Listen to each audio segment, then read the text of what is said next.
नमस्कार. मी किरण बारशे. माझ्या या सुसंवाद मनाचा मनाशी या चॅनलमध्ये आपणा सर्वांचं पुनश्च स्वागत करतो. डॉक्टर विल्यम मास्टन हे अमेरिकेतील मानववंशशास्त्रज्ञ होऊन गेलेत. ते मानसशास्त्रज्ञ होते, मानसोपचार तज्ज्ञ होते आणि संशोधकसुद्धा होते. त्यांनी हजारो व्यक्तिमत्वाचा, त्यांच्या स्वभावाचा, वर्तनाचा अभ्यास केल्यानंतर 1928मध्ये डिस्क नावाची प्रोफाईल तयार केली आणि त्यांच्या अनेक वर्षाच्या अभ्यासानंतर त्यांनी मानवी व्यक्तिमत्वाची 4 भागात विभागणी केली.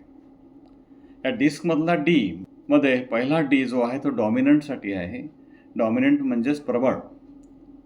नंतर आहे आय फॉर इन्फ्लुएन्स म्हणजेच प्रभावी व्यक्तिमत्व. तिसरं व्यक्तिमत्व त्यांनी एस फॉर स्टेडी म्हटलेलं आहे. स्टेडी म्हणजे स्थिर व्यक्तिमत्व.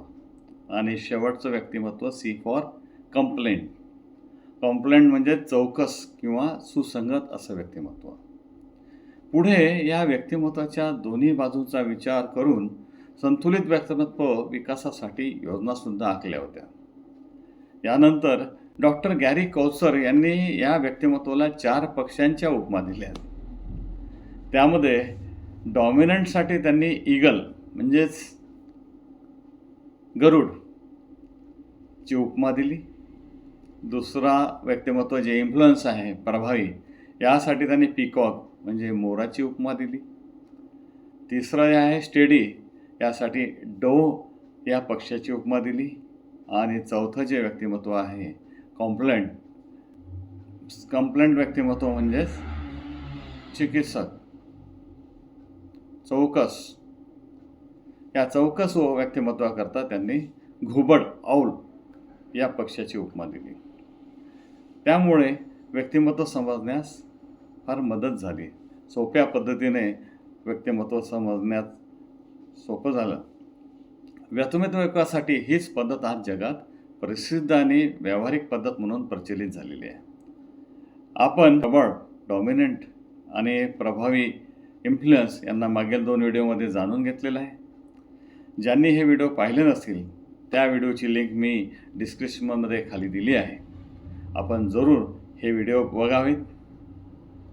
आपण आज तिसऱ्या व्यक्तिमत्वाला जाणून घेणार आहोत. काही लोक आयुष्यात एवढे शांत असतात की त्यांना बघून आपण विचार करतो की हे असे एवढे शांत कसे राहतात, कसे राहू शकतात, याची बॅटरी कुठे चार्ज होते.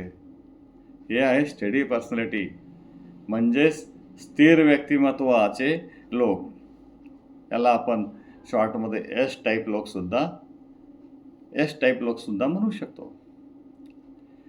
ही माणसं साधी, भावनाशील असतात, नम्र असतात आणि सहकार्य करणारी असतात. यांचं जग एकाच नियमावर चालतं: शांतता, स्थिरता आणि समन्वय. आहे त्या परिस्थितीत आनंदी आणि सुखी राहण्याचा यांचा प्रयत्न असतो. दुसऱ्यांना आनंद देण्यासाठी आणि दुसऱ्यांसाठी जगण्याचा यांचा कल असतो. इतरांच्या सहकार्याने गटात काम करायला आवडते. त्यांचा दृष्टिकोन हा शांततापूर्ण असतो. घरात जर भांडण सुरू झालं तर हे एस टाईपचे लोक पाणी घेऊन येतील. चलो भैया, थंड हो जरा, भांडू नका, शांतता ठेवा. अशा प्रकारे हे भांडण थांबवण्यामध्ये अग्रेसर असतात, कारण यांना शांतता आवडत असते. फार भावनाप्रधान हे व्यक्ती असतात. यांच्यामध्ये जे वैशिष्ट्यपूर्ण गुण आहे ते आपण जाणून घेणे महत्त्वाचं आहे. स्टेडी पर्सनॅलिटी म्हणजे नैसर्गिक शांतीचे ब्रँड अँबॅसिडर. त्यांच्यामध्ये काही भन्नाट गुण आहेत. हे कुटुंबवत्सल आहेत, प्रेमळ आहेत, समाजप्रिय आहे आणि सहकार्य वृत्ती जपसणारा आहे. हे धीराचा महासागर आहेत. 5 वेळ सांगितलं तरी चिडत नाहीत. दुसऱ्यांच्या भावना जपण्याचा, आनंद देण्याचा, दुसऱ्यासाठी जगण्याचा यांचा कल असतो. हे लय भारी लिस्नर आहेत. तुम्ही अर्धा तास जरी बोलले तरी म्हणत ऐकतच राहतील, पण कधीच म्हणणं थांबणार नाहीत किंवा तुम्हाला टोकणार नाहीत की आता बस करा. खूप शांतताप्रिय आहेत, खूप संयम शील आहेत. हे टीमवर्कचे मास्टर आहेत. कुणाही सोबत जुळून घेतात, कुठेही जुळून घेतात.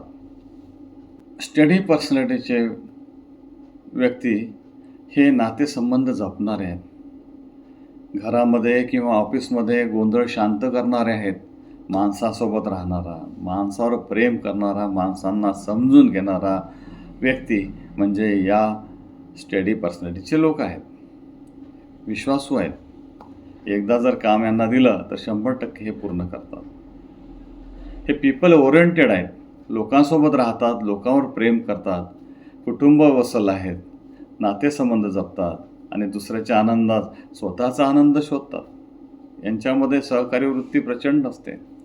इतरांना मदत करण्यात हे सदैव पुढे असतात. सर्वांना सांभाळून घेतात आणि अशा प्रकारची मंडळी जगामध्ये सर्वाधिक आहेत. त्यांच्यामध्ये काही नैसर्गिक कमतरतासुद्धा आहेत. जगात कोणी परफेक्ट नसतं. तसं आपल्या एस टाईप लोकांमध्ये काही गोड पण काही त्रासदायक कमतरता आहेत. स्टडी पर्सनॅलिटीमधील दोष अर्थात कमतरता तथा स्टडी पर्सनॅलिटीला हाताळण्याची शैली याबाबत आपण पुढील व्हिडिओमध्ये बघूया. तूर्त थांबूया. आपण व्हिडिओ पूर्ण बघितल्याबद्दल धन्यवाद.